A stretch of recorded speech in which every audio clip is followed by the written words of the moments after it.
Everybody, and welcome to Shadow at Night. This is Tuesday, May the 27th, 2025, and on the show tonight, King Charles delivered the speech from the throne today to lay out the blueprint of how Canada will implement its policy over the next 24 months, 12 months, 6 months, however long this government lasts.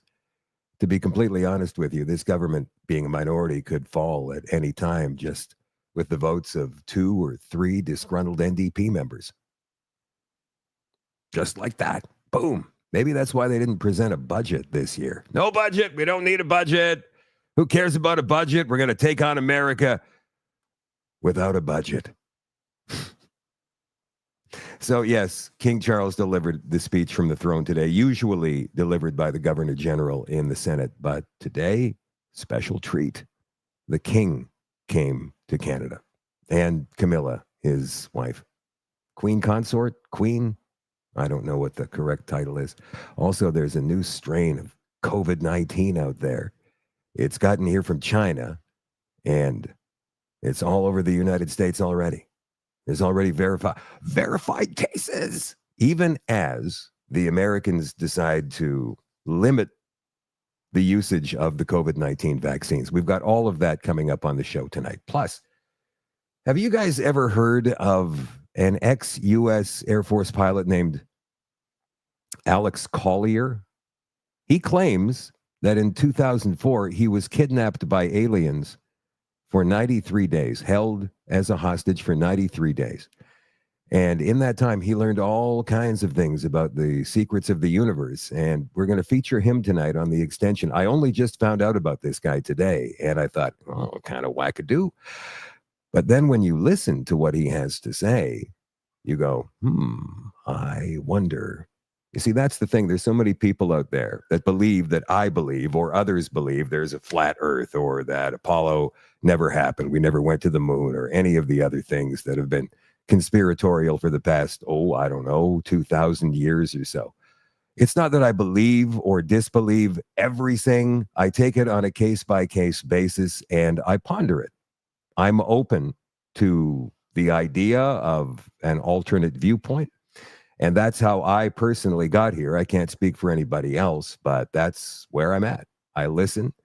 I spend some time using discernment and trying to figure it out for myself, do my own research, and then I get where I get. And I don't get upset. The Shadow at Night live stream, as always, you guys, is brought to you by Canada Nano Silver, CanadaNanoSilver.com. As toothpaste to SilverSeuticals toothpaste. First, we're starting out with Crest. It's a classic. It's an original. It's what I've used most of my life. But that being said, it does have its problems. First off, the consistency is so weird and thick, and I get it's a paste, but it really doesn't spread that well. And I must also say that I'm not in love with the taste. I get toothpaste isn't supposed to taste good, but why shouldn't it? But that being said, it does get the job done. Next, we have SilverSeuticals. They have 3 flavors, but today we're going with Bubbleberry. And already it smells so good. So I'm excited to see what this tastes like. The consistency is also a lot smoother, and I must say it spreads way nicer in your mouth. This literally tastes like fruit bubblegum. Yeah, this toothpaste was pretty good. I actually went in for seconds, and it's infused with nano silver, so it helps remineralize your teeth and keep them fresh throughout the day. 100% go with SilverSeuticals. And here's the results. What's your favorite toothpaste?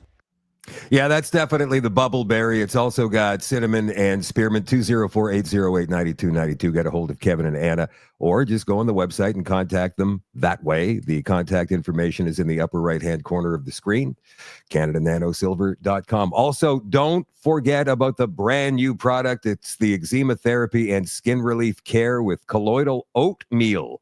That's the nano silver infused into the oatmeal, colloidal oatmeal, 1%, skin protectant. Let's just roll down here for a second and see what the amazing benefits of this new product are. Well, it relieves and moisturizes itchy and irritated skin because of rashes or eczema, poison ivy, poison oak, sumac, insect bite, soothes chickenpox, prickly heat, hives, sunburn. It's non-greasy, absorbs quickly, used daily for best results, safe for use on the face, free from fragrances, dyes, phthalates, parabens, non-GMO as well. It's the brand new eczema therapy and skin relief care from CanadaNanoSilver.com. All right. So last night on the show, Katie Pasitny from Universal Ostrich Farm joined us as a surprise guest. I wasn't expecting anybody on the show last night, but 15 minutes beforehand, she gave me a call. I said, well, why don't you come on then and give us an update? And she did. And I told her last night, right in front of all of you, that I would be heading out to the farm to see for myself exactly what's going on out there. I've been incredibly curious for the past couple of months. And I decided last night that I'm going to go out there and check it out. Like Maggie Hope Braun, I had a conversation with her last week. She said, I feel strangely drawn to the ostrich farm. We can't explain why, but I feel the exact same way. And I know there's many people who feel that way too, but for whatever reason can't get out there, whether it's work or they don't have means or illness or money or whatever it is. So I am going to be going out to the ostrich farm. I'm going to leave early Friday morning. It's going to be a drive from Winnipeg to Universal Ostrich Farm in British Columbia. That's going to be about 20 hours. So I'm mapping my route carefully. I want to stop along the way and meet some of you guys.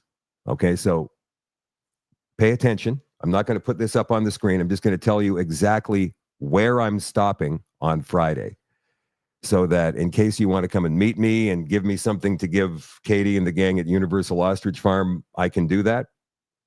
So I'm going to be leaving around 8 o'clock on Friday morning Central Time. I'll be stopping. The first stop will be in Winkler, Manitoba. So that's going to be about 2 hours after I leave, about 10 o'clock a.m. And I'll give you updates along the way on Facebook as well and X as well. And then a couple of hours after that, I'll be stopping in Brandon. So that'll be around noonish.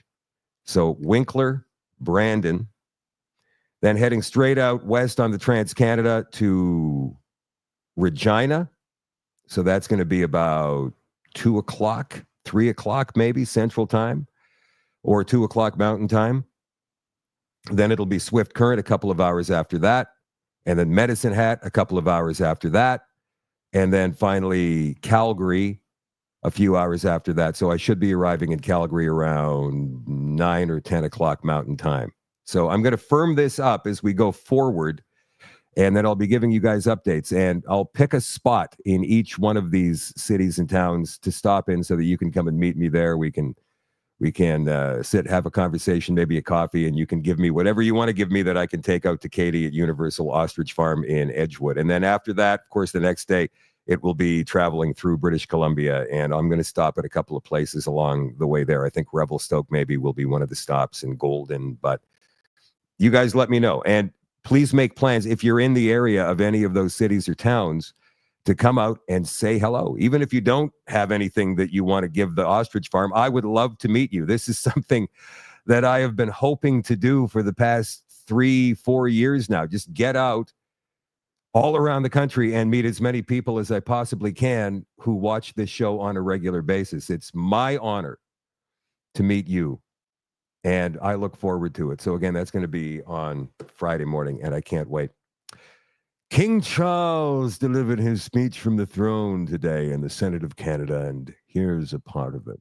When my dear late mother, Queen Elizabeth II, opened a new Canadian Parliament in 1957, the Second World War remained a fresh, painful memory. The Cold War was intensifying. Freedom and democracy were under threat. Canada was emerging as a growing economic power and a force for peace in the world.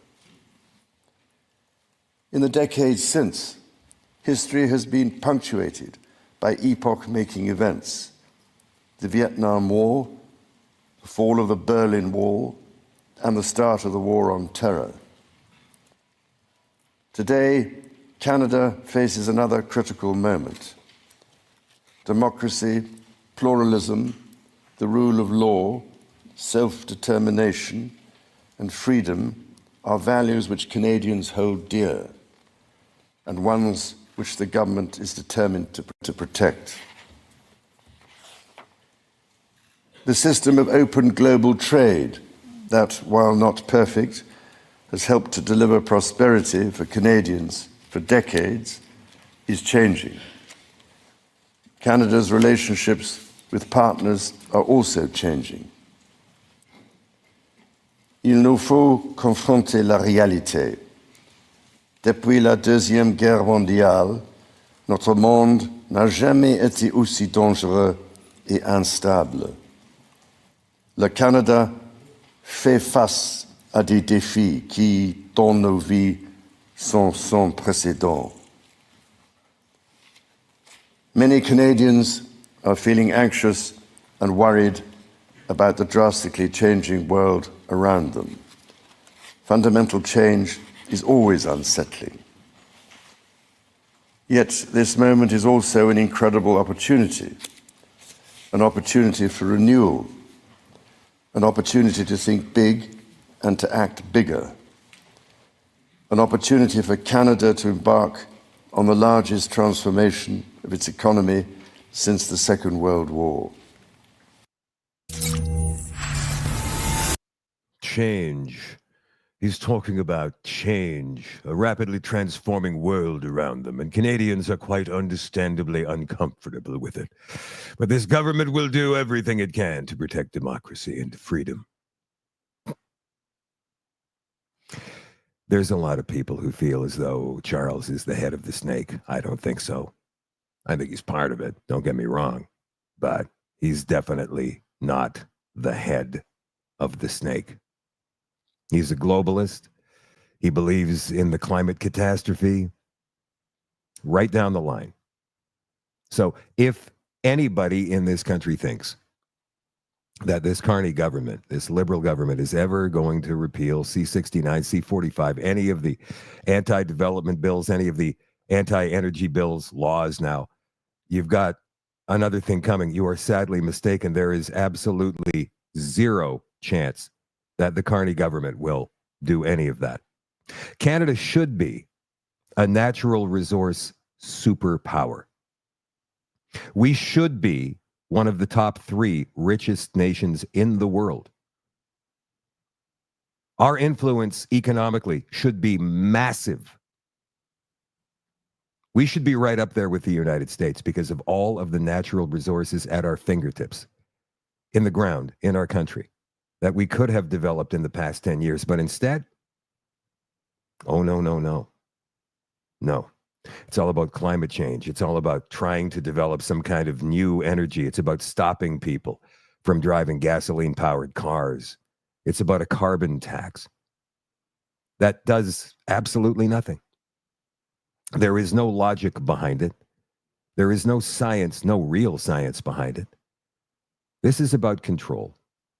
And many people have asked me, why do you feel compelled so much to report on the ostrich farm, to even go out there? And I say, because there are three things that the ostrich farm story represents. Number one, of course, is the fact that these ostriches are amazing animals. There's 400 of them on this farm. They're rare in Canada. You don't see an ostrich farm in Canada every single day.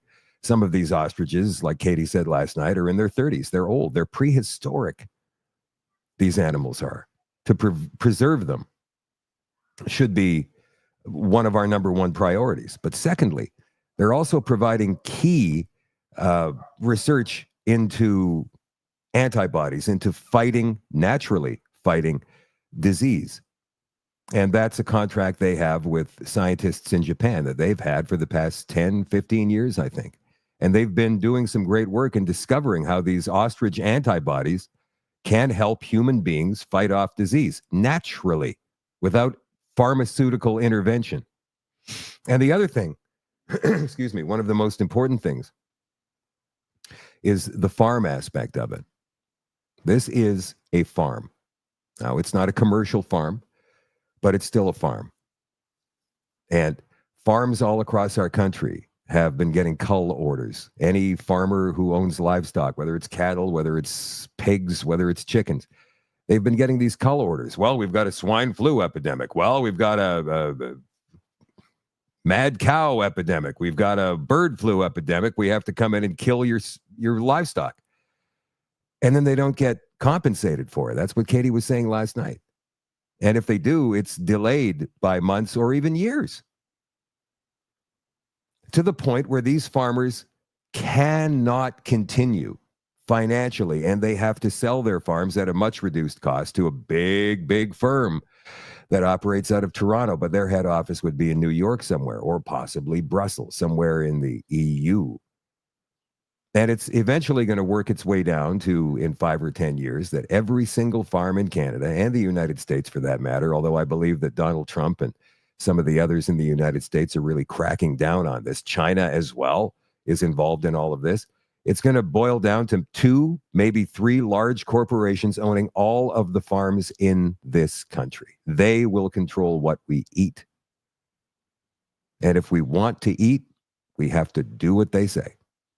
Digital ID, digital currency, get your vaccines twice a year, like a good little boy and girl, and then you can live.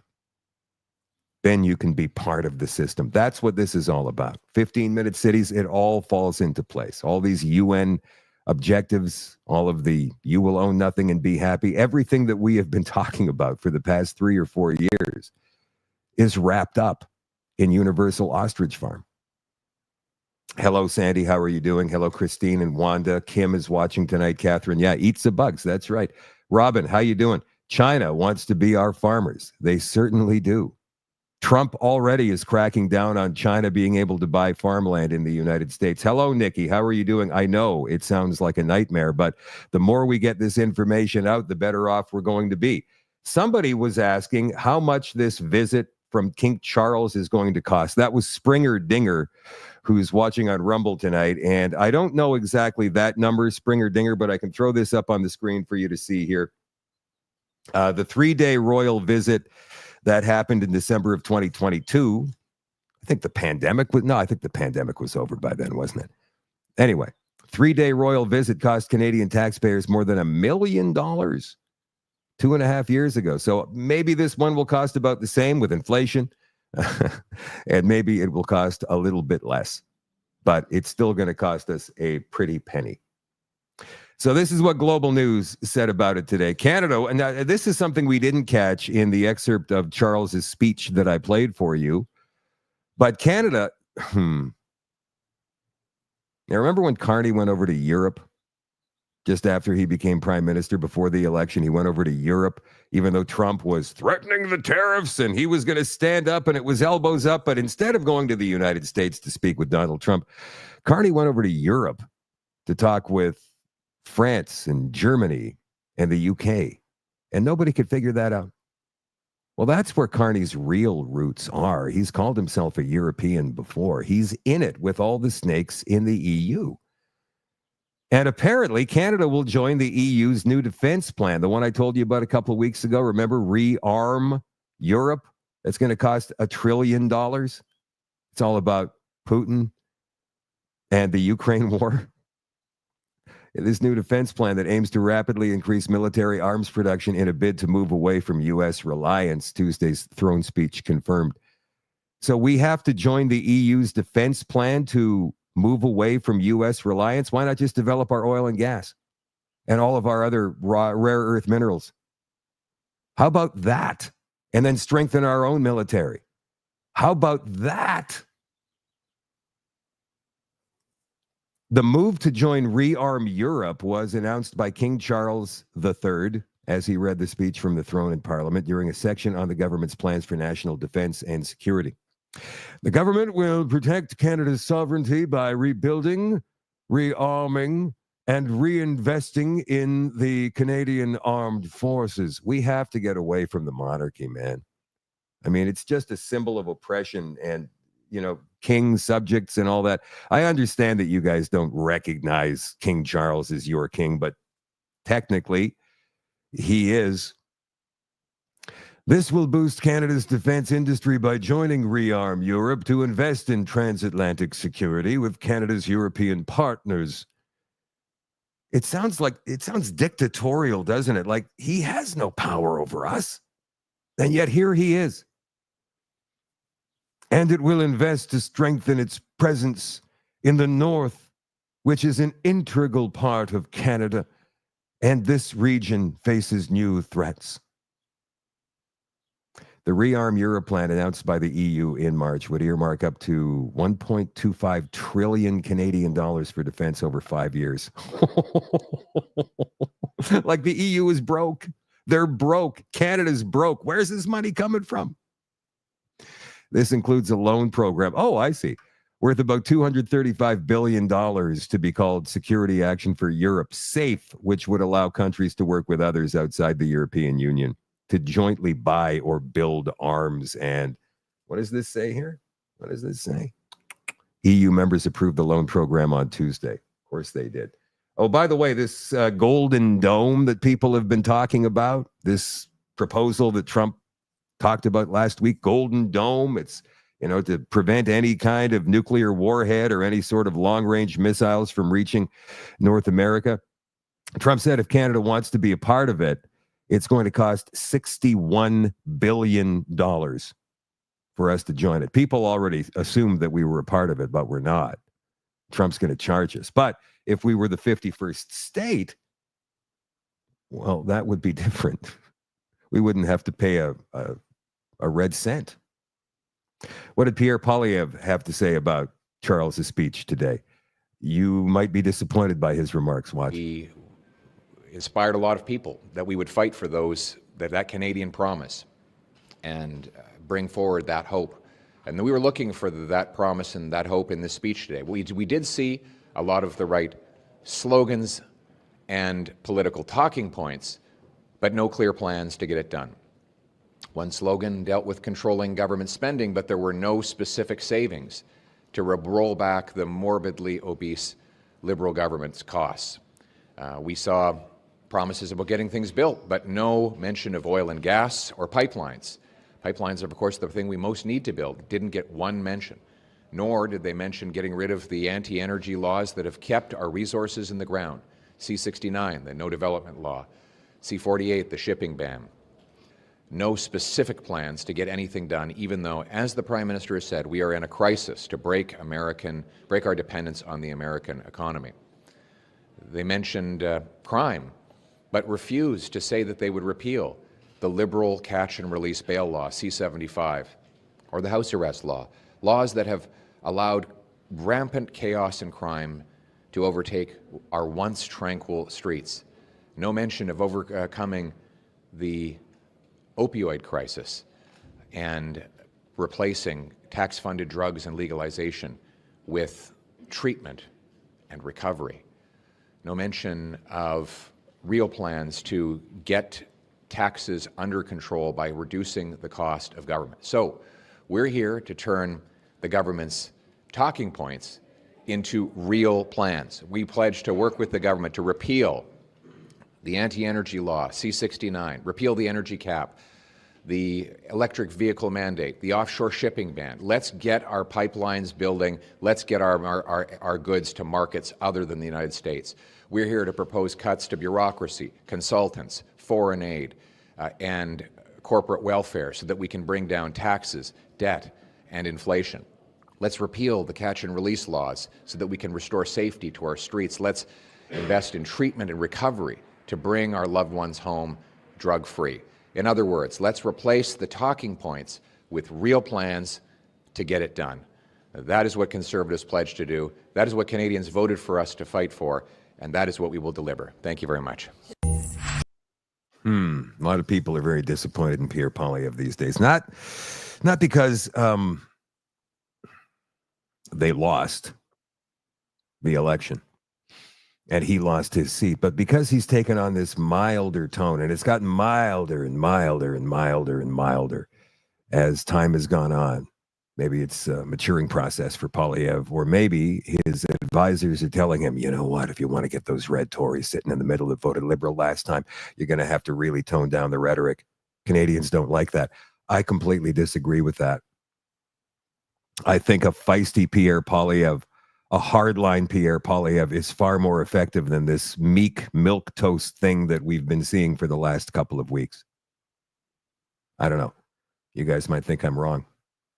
And why is it that in Canada, we never hear anything about censorship, at least not from the left-wing corporate media, and certainly not from politicians? You hear it from us, from the independent media, who are the ones threatened by it, and by extension, you guys, because if it's not for us, you're not hearing any of the stuff you need to hear.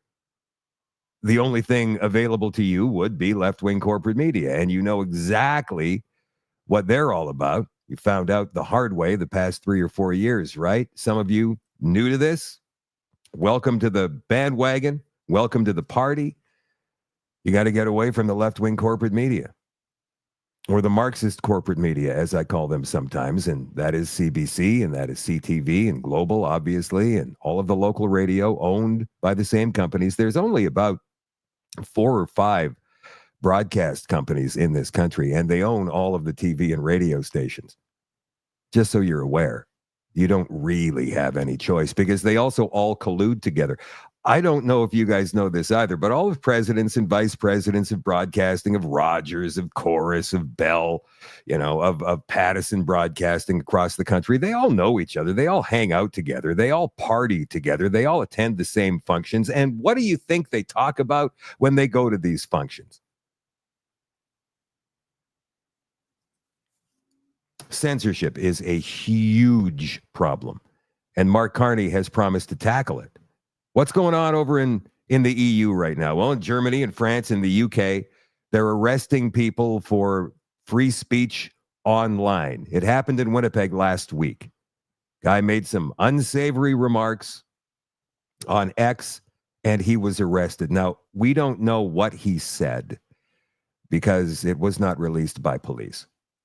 It could have been incitement. And if that's the case, there's already laws on the books for that.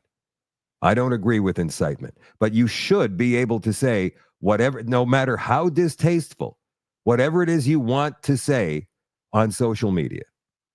We're all adults and we can handle it.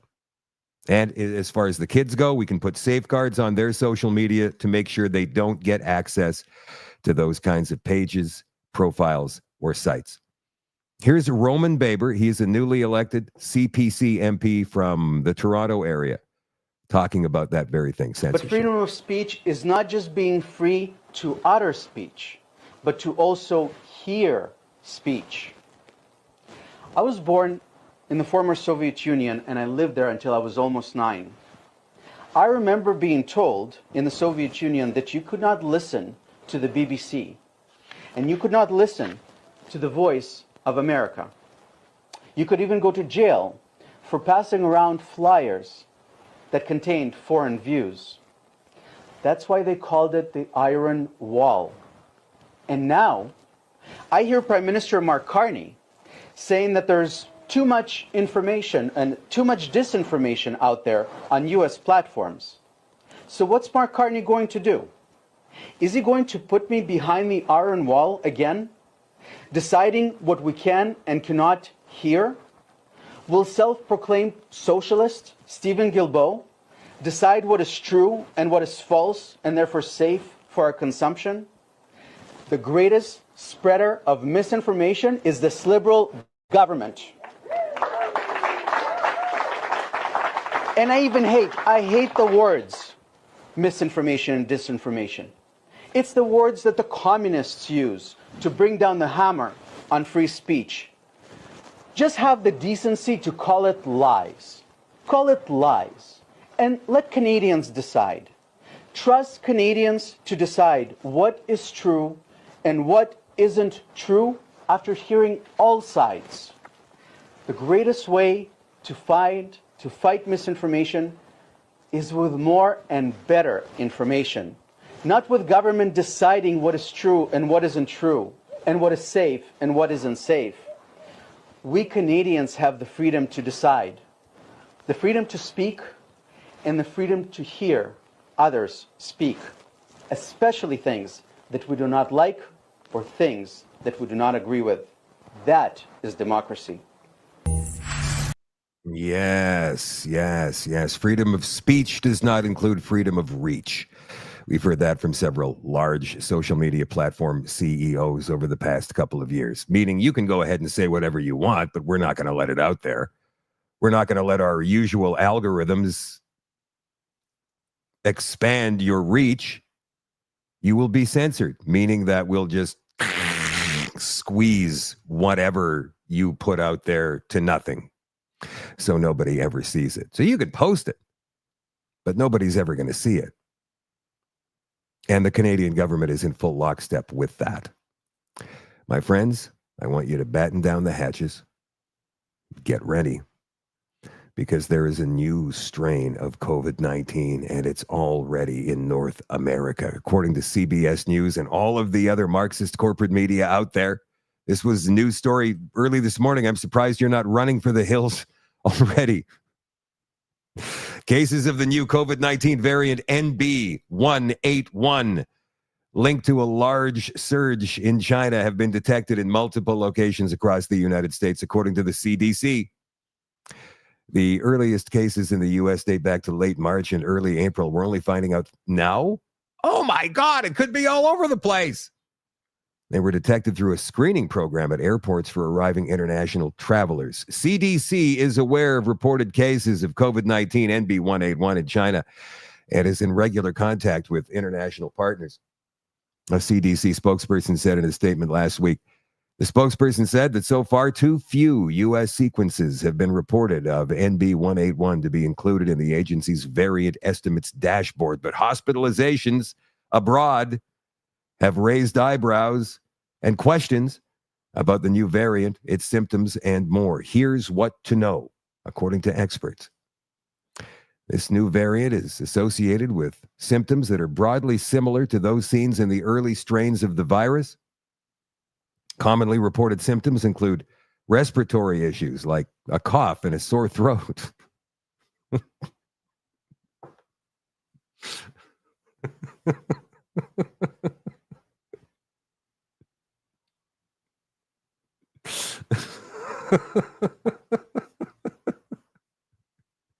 Fever and fatigue.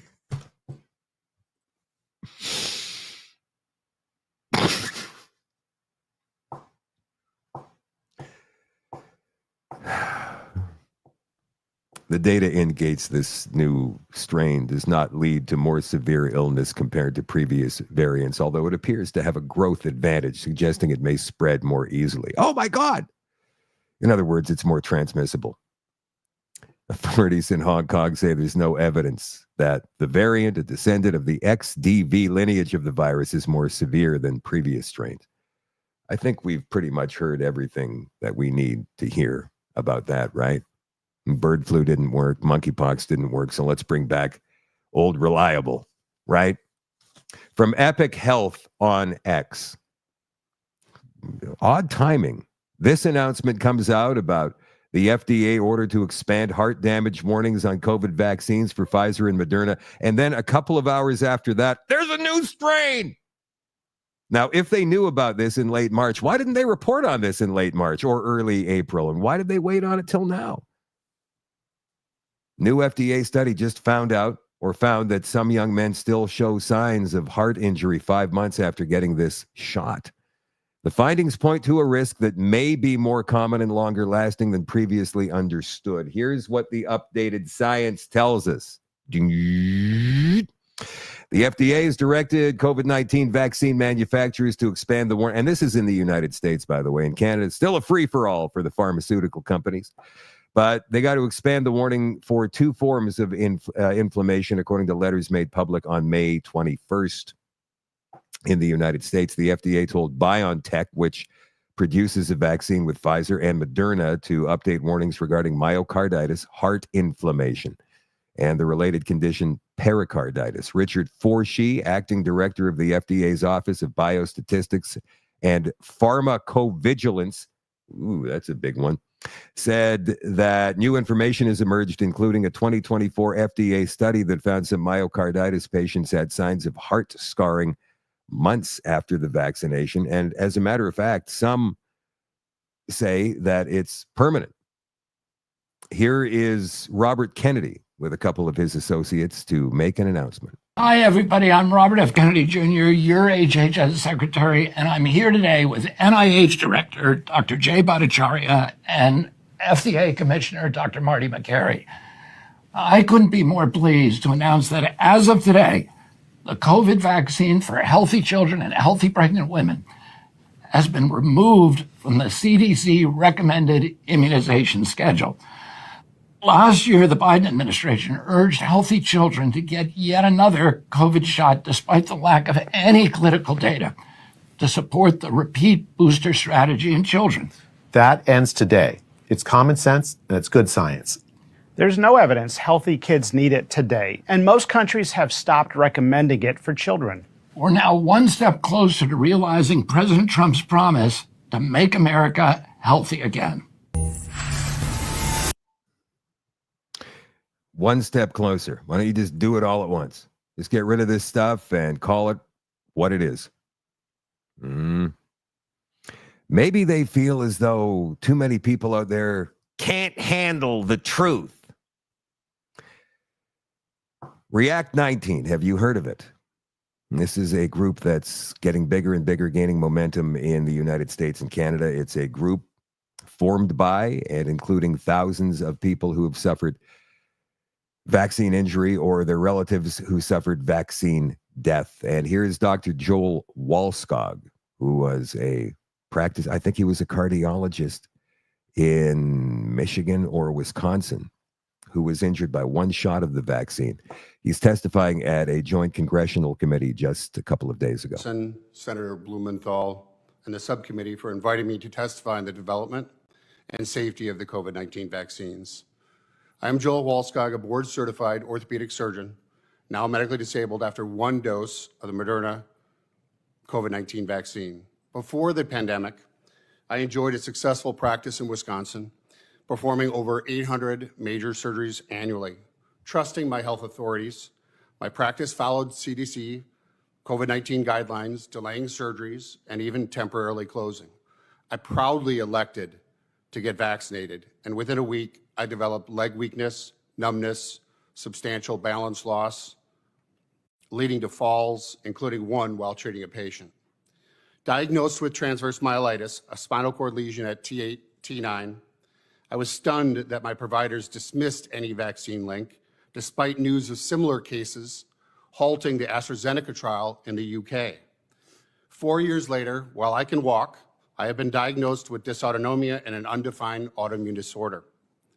Both debilitating conditions affecting multiple body systems.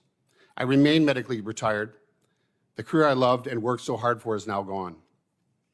In 2021, federal health agencies assured Americans that the COVID-19 vaccine trials were rigorous and closely monitored with rigorous post-marketing surveillance. They also claimed a robust safety net that would handle what they said were rare and mostly mild injuries with monitoring, follow-up, and financial aid. After my own vaccine injury, I learned the hard way that nothing could be farther from the truth. In my own battle to restore my health, I could not find a single reliable source of information from the CDC, from the FDA, or the NIH.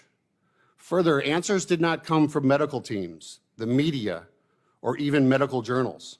Rather, the answers were being pieced together by tens of thousands of vaccine-injured patients, huddled together in social media-based support groups who are constantly fighting for their right to simply exist.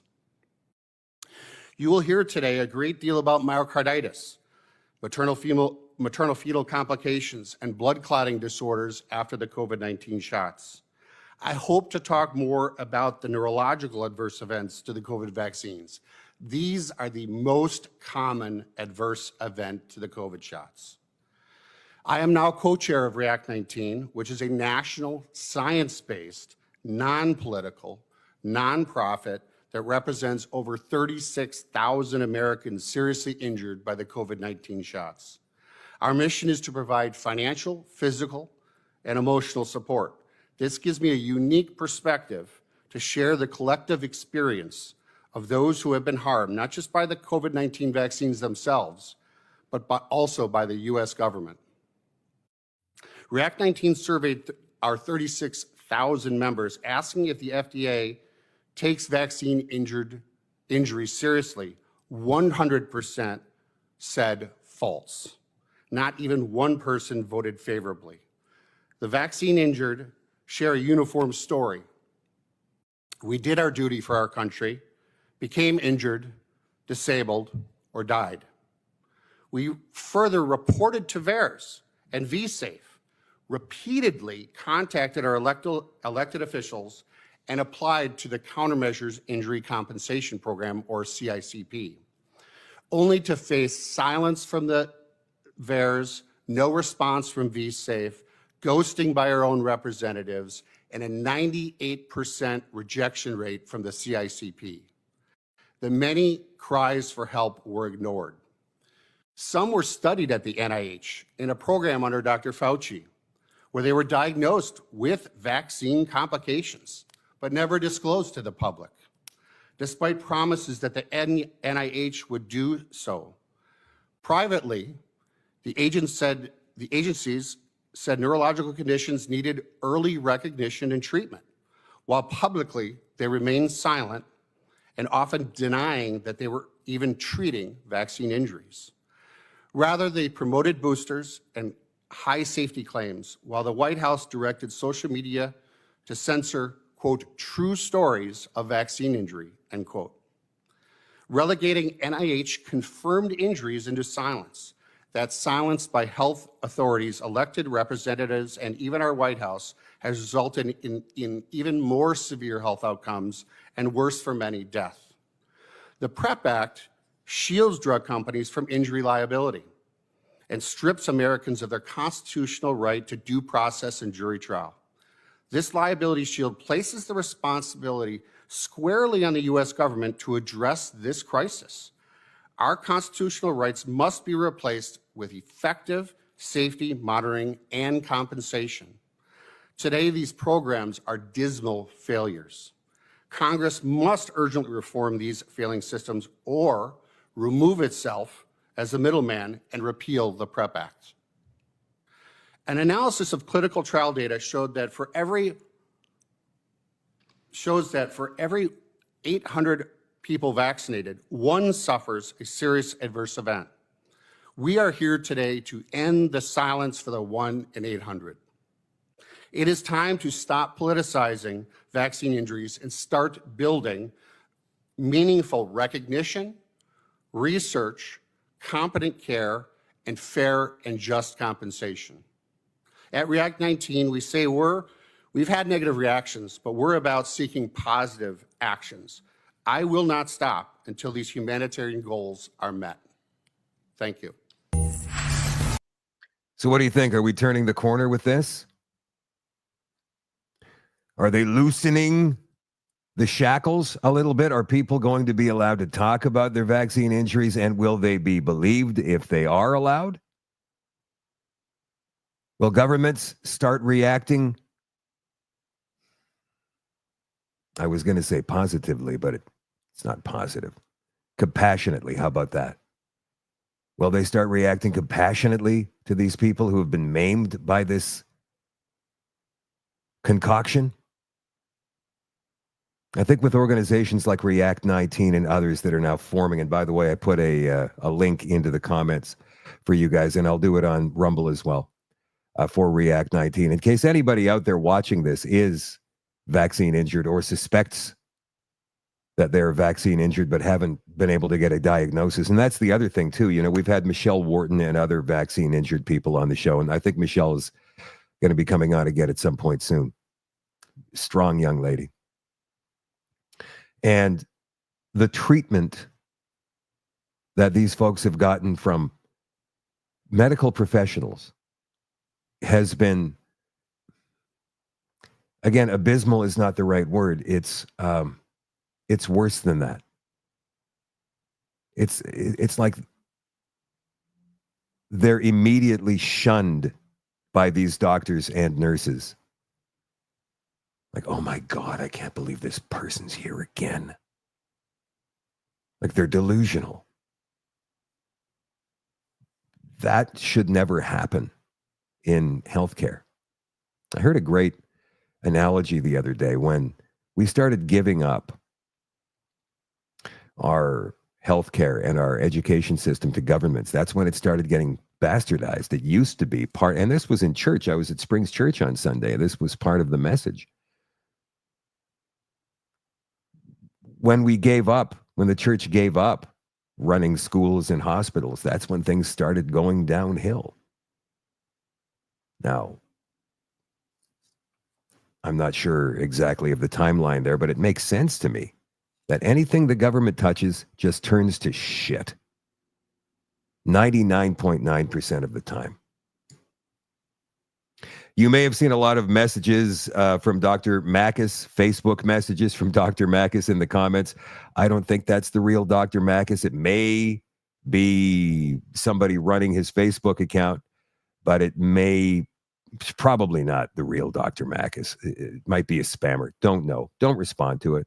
I got fooled by the first message thinking, hey, he's watching tonight, and that would be cool. And if you are Dr. Makis, welcome to the show. But generally, he does most of his social media on X. So just so you guys are aware. Blender guy talking about the World Health Organization pandemic treaty that was just signed. And by the way, Canada's a big part of it. Officially signed on to the World Health Organization's new legally binding pandemic agreement, which is interesting because Parliament never fully debated or voted on it. In fact, Parliament wasn't even open. So now, despite growing alarm over what this could mean for national autonomy, democratic accountability, and the next global crisis, we are now obligated to overhaul pandemic surveillance, healthcare systems, supply chains, and drug distribution strategies, with the WHO acting as our overlord. This move has sparked concern among Canadians who remember the WHO's mishandling of COVID-19 and its deference to China in the early days of the outbreak. Critics like Conservative MP Leslie Lewis warn that the agreement compromises Canada's health sovereignty under the guise of cooperation, because this isn't cooperation, it's quiet capitulation. While the agreement doesn't explicitly authorize the WHO to impose mandates like lockdowns or vaccine passports, it calls for top-down global governance through shared obligations and vague clauses about regulatory measures and misinformation. Under the shared obligations section, Canada has to hand over up to 20% of its vaccines and therapeutics during a future pandemic to the WHO for redistribution. As for the misinformation component, The treaty emphasizes the need to counter misinformation and disinformation, encouraging member states to promote timely access to credible and evidence-based information, and to cooperate in preventing misinformation and disinformation, which of course means censorship and suppression of all dissenting views, as definitions of misinformation can and will be subjective and politically influenced. Furthermore, the agreement calls for the development and use of social and behavioral sciences. Now, what do they mean by social and behavioral sciences? The treaty calls for the application of these social and behavioral sciences to influence public behavior during health emergencies. This can include, but is not limited to, nudging techniques, which include social pressure or an appeal to fear. In other words, make them social outcasts if they don't comply, or scare the shit out of them with propaganda if that doesn't work. Next is targeted messaging based on psychological profiling. So that means they would need to have a psychological profile on us, otherwise their targeting wouldn't do much good. And finally, surveillance to monitor compliance. Nice, right? These measures, reminiscent of tactics used during the COVID-19 pandemic, could be employed to enforce compliance with WHO directives. Now, if this wasn't already concerning enough, there is also the potential for the WHO to declare public health emergencies beyond traditional pandemics. The Canadian government has lobbied for an all-hazards approach, suggesting that global health emergencies could include climate change, air pollution, and chemical contamination. This broadening of scope raises the possibility of climate-related lockdowns and other restrictive measures under the guise of health emergencies. The US, of course, has not only abstained from supporting the treaty, citing the WHO's unresolved failures, they've also begun the process of fully withdrawing from the organization. So while America reclaims national control, Canada doubles down on global alignment. Carney and the Liberals continue to ignore public skepticism and entrench Canada deeper into transnational governance structures without transparent consultation or democratic debate. As the treaty moves towards ratification, Canadians should be asking, why is our government locking us into international health commitments before holding the WHO accountable, and why are we trusting an unelected body with even partial control over our pandemic response? If there's any lesson from COVID-19, it's that real accountability starts at home, and right now, Canada is just giving it away. Yeah, I agree 100%. Listen, I saw a comment just roll by seconds ago from Karen Williams James, who says she's embarrassed to say that she took a couple of jabs. I'm not sure what the rest of it said, the comment, because it went by so fast. I think Moderna or Pfizer, whichever. I don't want anybody watching this show who is a member of this community to feel ashamed or embarrassed about anything. Karen, you did what you thought was right at the time, or maybe you got pressured into it, whatever. I don't know your story, but you're here with us now, and people are all waking up at different times. People are still waking up. You know, Katie from the farm, she was on last night, and we had a conversation about when it was she woke up. 5 months ago, she said, when CFIA first came knocking about bird flu, and she said, I've eaten a pail full of red pills since then. She knows exactly what's going on. She has been taking in the information through a fire hose. But up until that point, last December, she was just going about her business, making lunch for the kids, making sure everybody was all right, doing her daily, not once thinking about what's really going on in the world. So everybody wakes up at their own pace, and I don't want anybody who comes to join this community to feel ashamed, embarrassed, or anything like that for something that you guys did, you thought was the right thing to do, got pressured into doing 2-3 years ago. It's it's one of those things. And I also understand too, there's people in the community say, well, I've been aware since 2002. Okay, good for you, buddy. I feel good about that. We've got some real conspiracy veterans in the group, and that's fine. Whatever. You don't have to brag about it. We're all part of the same thing here. Speaking of Dr. Makis, not the real Dr. Makis, the thing we had tonight that was spamming the comments, he's been blocked. That account has been blocked, by the way. So if that was really you, Dr. Makis, I apologize, but you were upsetting people. You were... It was the same comment over and over and over again. But he was the one who exposed, I'm going to say about 6 months ago, maybe a little bit longer, some of the shenanigans that were going on in the Alberta health system with some very highly placed people, and the British Columbia health system as well. regarding child sexual abuse. And this story came out a few days ago. Former BC health officer convicted of child sexual abuse relinquishes license for life. So I'm assuming that this is going to be the fall guy, because if Dr. Makis was correct when he made these allegations a few months ago, there's way more than just this one guy. Former Kelowna health official currently serving a 5.5-year prison sentence for sexual interference with a young boy has agreed to permanently terminate his physician's license, the regulatory body says. Albert Stephanus de Velure entered a consent agreement with the College of Physicians and Surgeons of BC May 2nd, a summary of which was released to the public last week. The college says de Villiers, I don't even care if I'm mispronouncing his name. It doesn't matter. De Villers, how about that? Voluntarily surrendered his license and agreed to not reapply for registration to practice medicine in BC or any other jurisdiction ever.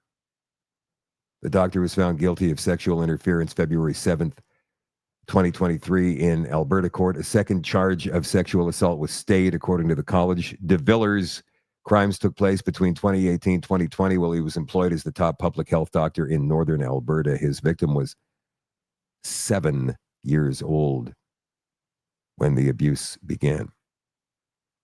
And there's more like him out there. There's more.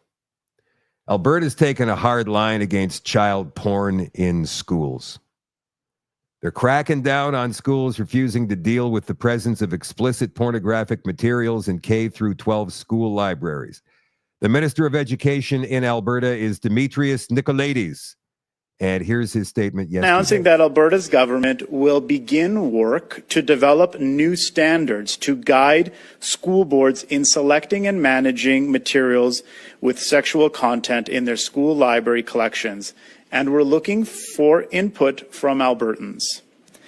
I want to tell you a little bit more about how we're approaching these new requirements. Having a consistent set of standards across the province will give parents reassurance that when it comes to materials in school libraries, their children are seeing books and other material that is appropriate for their age. We want to ensure transparency for parents so that they know what is available in their school library, and to have a process for complaints and concerns about book materials and other library materials. Some initial polling we have explored confirms that parents and the public support this general direction. In May, a survey found that 51% of respondents believe that materials containing explicit sexual depictions or descriptions of sexual acts should not be permitted in any library accessible to children. However, 94% of respondents said that these materials should not be available in elementary schools, and 85% of parents said it is important that parents have a say in what materials are present in their school library. By establishing clear, consistent standards, we hope to provide stronger guidance for our school boards and address concerns effectively. We value and recognize the expertise of librarians, administrators, and other school staff. By developing new standards, we will support their important work with consistent guidance to base their decision on selecting and managing school library materials. Yeah, I saw your comment, Chicklet, and I agree that we should never have to talk about this nonsense, because that's, in fact, what it is. But we're faced with it because public schools are allowing pornography, and not just pornography, but adult child pornography, MAP style, minor attracted persons pornography, in their libraries for kids of all ages to see.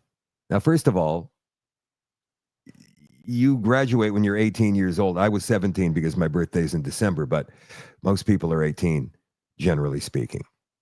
And that makes you an adult. But up until then, and I think you can consent to certain things at age of 16, depending on province, but that's a grade 10 student. And if they choose to want to see these books in their school, then it should be in a cloistered area of the library, right? That's only available to them. I would say that would be a fair compromise. But these books are available in school libraries within reach of 6-year-olds, 7-year-olds, 8-year-olds, kids who are just entering puberty and have questions and they don't know what the hell's going on with their bodies. And maybe they're a little bit too scared to talk to their parents about it at this stage of the game. And then in comes the school counselor with the rainbow flag hanging on her wall behind her desk and her blue hair. I'll tell you all about it. That's what's going on in our schools. Alberta's cracking down. Rest of the country still whistling past the graveyard here. Raylan Fox and many of the folks in southern Manitoba have been doing an excellent job through Concerned Citizens Canada on Instagram and Facebook and on X, trying to get all of this information out to hopefully stop these governments from doing what they're doing. And the governments can actually sit there and say, we're not the ones doing it. And you know, the funny thing is that people have investigated, well, where is this ideology coming from? Why are these books in our schools and public libraries? And they get the runaround. They go to the school boards and they go to the library boards. They go to the city and town councils. I don't know where it's going. Talk to him. Zim, zam, zim. And you, of course, get put on hold every single time you make a phone call and your emails don't get returned. I think it's Planned Parenthood under a different name in Canada that is doing this. And I think they're kind of embedded in local governments, municipal governments. And it's very difficult to find them, to out them. But it looks like Alberta is ready to make that commitment, and that's awesome. One more reason to move there. You guys know Ken Drysdale, Commissioner, NCI, National Citizens Inquiry, Manitoba Stronger Together. He's been on the show, I don't know, probably a dozen times. He's probably the guy who's been on the show most in the last few years. His wife, Rosalie, is a singer, songwriter, musician, very talented.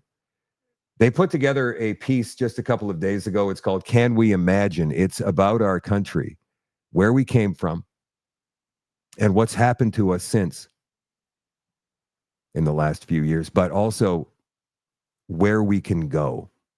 And I thought I would play that tonight to wrap up the show. So here it is.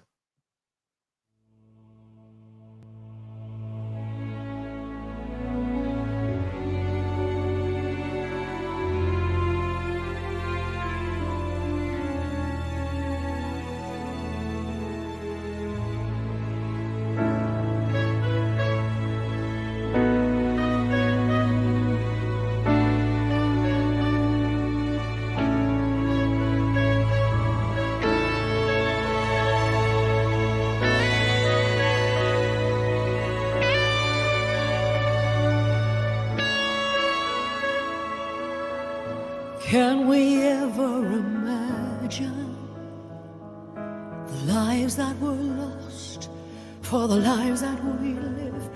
Can we imagine the cost of our liberty?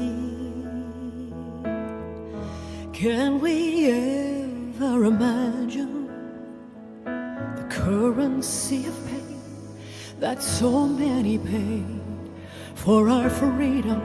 Can we imagine that now is the time we must answer the call? Oh, Canada, God bless you, protect you, let His face shine on you. God bless you, protect you, let His grace be on you.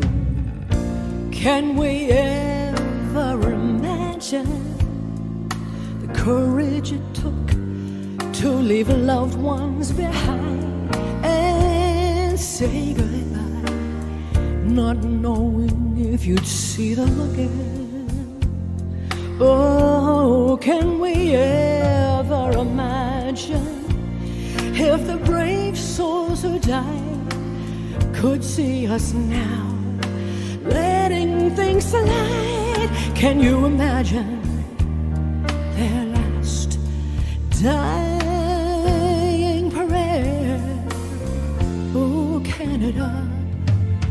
bless you, protect you. Let his face shine on you. God bless you, protect you. Let his grace shine on you.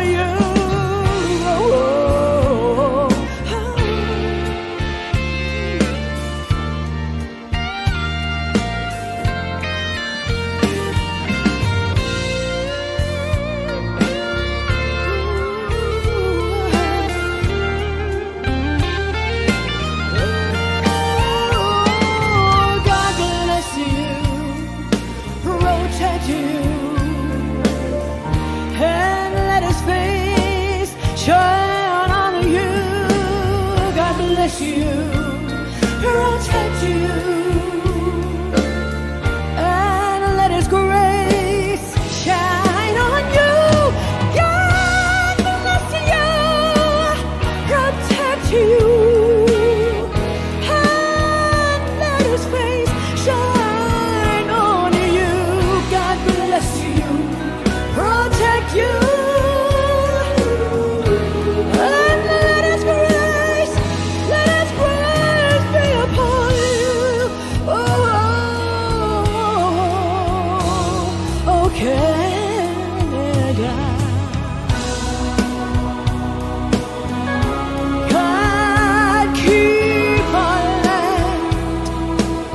Glorious and free, oh Canada, we stand on guard for thee.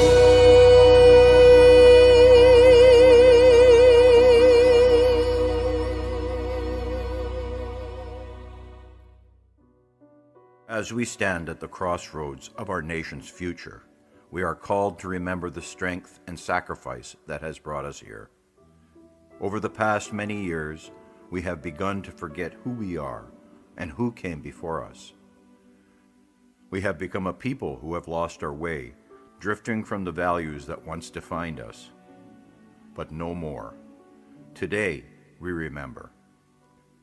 Today, we reconnect with the spirit of those who built this nation, the brave souls who fought for freedom and justice, and the communities that upheld these ideals. Our past is a testament to resilience, and our present is shaped by the same courage and unity. The future is not guaranteed. It is ours to shape.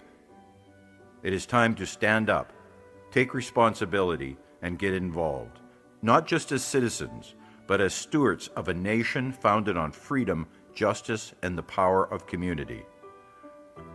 Together, we protect the legacy of our ancestors, and together, we ensure that Canada remains a beacon of hope for generations to come.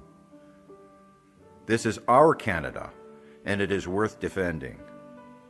We know who we are, and what we can once again be.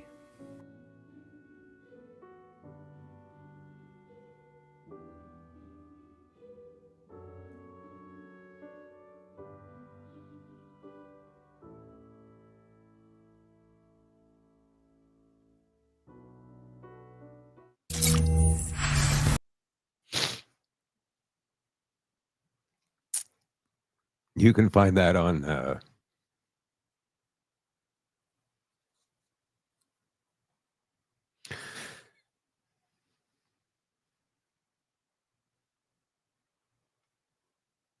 damn it. You can find that on Rosalie Drysdale's YouTube channel, or you can find it on Rumble also.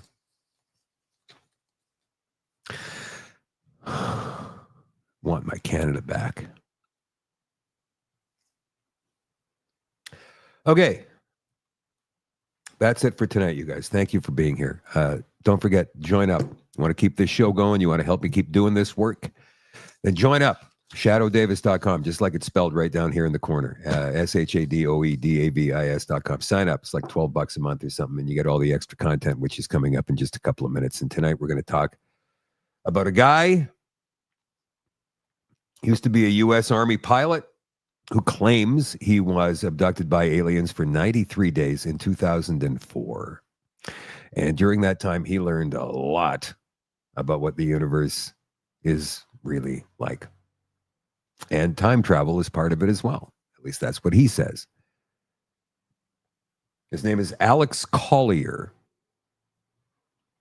And we're going to run a piece that he put out in a couple of minutes on the extension on shadowdavis.com. And don't forget to join the Shadow at Night community on Telegram. For the rest of you, I love you all and I appreciate you all.